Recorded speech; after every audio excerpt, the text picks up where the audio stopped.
Malalaking salamin. Hindi mo dapat makita ang iyong sarili sa anumang salamin kapag nasa iyong kama. Kung ang isang salamin ay inilagay sa tapat ng iyong kama, ibabalik nito ang enerhiya na iyong ibinubuga habang natutulog ka. Sa makatuwid, kung meron kang maraming negatibong enerhiya sa iyong silid tulugan, sinasabi nga mga salamin ay maaaring magpalakas nito at magpalala. Kung mayroon kang magandang enerhiya sa iyong silid tulugan, ang salamin sa kwarto ay makakatulong upang palakihin ito at lumikha ng mas positibong espasyo. Kapag ang silid tulugan ay makikita sa mga salamin, ang lahat ng mga uri ng enerhiya ay sumasalamin pabalik na maaaring mag-alis ng iyong sariling lakas.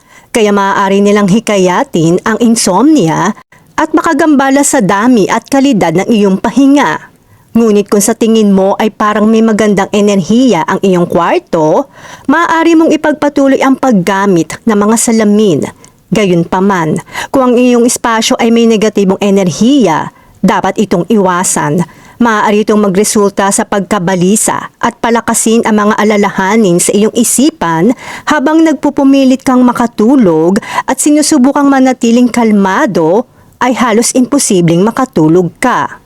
Inirerekomenda na takpan mo ang mga salamin sa kwarto sa loob ng ilang gabi at pansinin kung bumuti ang iyong pagtulog.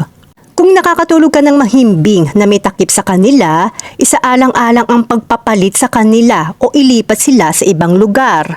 Ang anumang bagay na maaari mong gawin upang bawasan o alisin ang mga alalahaning ito ay sulit na subukan.